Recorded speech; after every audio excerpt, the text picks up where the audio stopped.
আসসালামু আলাইকুম, কেমন আছেন সবাই? আবারও চলে আসছি নতুন একটা ভিডিও নিয়ে। আমার আজকের ভিডিওটাও কিন্তু অনেক গুরুত্বপূর্ণ একটা ভিডিও, প্রত্যেকটা মানুষের জন্য অনেক বেশি গুরুত্বপূর্ণ। নাভির মধ্যে একটু সরিষার তেলে কি হয়? অথবা আমার টাইটেল অথবা থাম্বনেল দেখে আপনি অনেকেই প্রশ্ন করতে পারেন যে নাভির মধ্যে একটু তেল দিলে আবার কি করতে পারে। আপনার জীবন বদলে যাবে, শুধু আপনার জীবন বদলে যাবে সেটাই না, বেঁচে যাবে হাজার হাজার টাকা।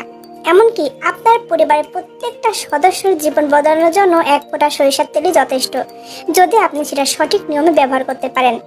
নাভির মধ্যে 1 থেকে 2 ফোঁটা সরিষার তেল দিলে এমন একটা ম্যাজিক ঘটবে, আমার বিশ্বাস প্রত্যেকটা মানুষের এটা অজানা। তবে আজকে যারা আমার ভিডিও দেখে এটা জানতে পারবেন, আমি বলছি প্রত্যেকটা মানুষের জীবন পাল্টে যাবে। এই টিপসটা আপনারা অনবরত ব্যবহার করতে থাকবেন এবং ফলো করতে থাকবেন। আমি কিন্তু আজকে সরাসরি ব্যবহার করিয়ে দেখিয়ে দেব, এবং আমার ভিডিওর সাথে থাকলে বুঝতে পারবেন এটা দিয়ে শুধু একটা কাজ না, আপনি কয়েকটা কাজ এবং বড় বড় সমস্যার সমাধান করতে পারবেন।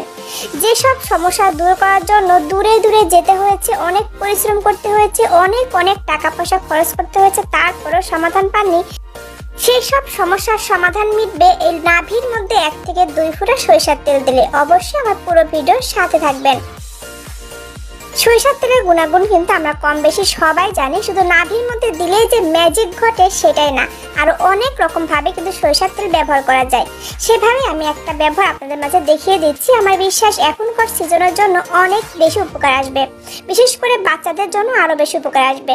এখন যেহেতু ঋতু পরিবর্তন হচ্ছে, সেই ক্ষেত্রে দেখা যায় অনেকেই খুশখুশি, কাশি, শ্বাসকষ্ট, ঠান্ডা এবং নাক বন্ধ অনেক রকম সমস্যা হচ্ছে। সেক্ষেত্রে আপনি যেটা করবেন, কিছুটা রসুন নিয়ে নেবেন, সেটা পাতলা পাতলা করে অথবা কুচি কুচি করে কেটে নেবেন। তারপর এটা সরিষার তেলের মধ্যে চুলার তাপটা মিডিয়াম রেখে 1 থেকে 2 মিনিটের মতো ভেজে নেবেন। ঠিক আমি যেভাবে রসুনটা কেটে নিয়েছি এইভাবে কেটে নিলেই কিন্তু হবে। তারপরে আপনি 1 থেকে 2 মিনিটের মতো ভেজে নেওয়ার পর দেখবেন রসুনের কালারটা এরকম চেঞ্জ হয়ে গিয়েছে, ব্যাস হয়ে যাবে। তখন আপনি চুলার থেকে নামিয়ে এটা কিছুটা পরিমাণ ঠান্ডা করবেন। পুরোপুরি ঠান্ডা করতে যাবেন না, হালকা একটু ঠান্ডা করবেন, মানে কুসুম কুসুম গরমে পরিণত করবেন, যেটা আপনি হাত দিয়ে স্পর্শ করলে গরম সহ্য করতে পারবেন, ঠিক সেই অবস্থাতে আপনি রেখে দিবেন। তবে বেশি গরম কিন্তু রাখা যাবে না।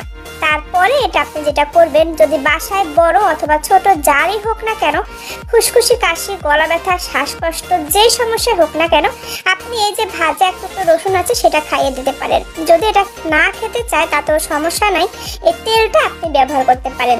এটা কিন্তু ম্যাজিকের মতো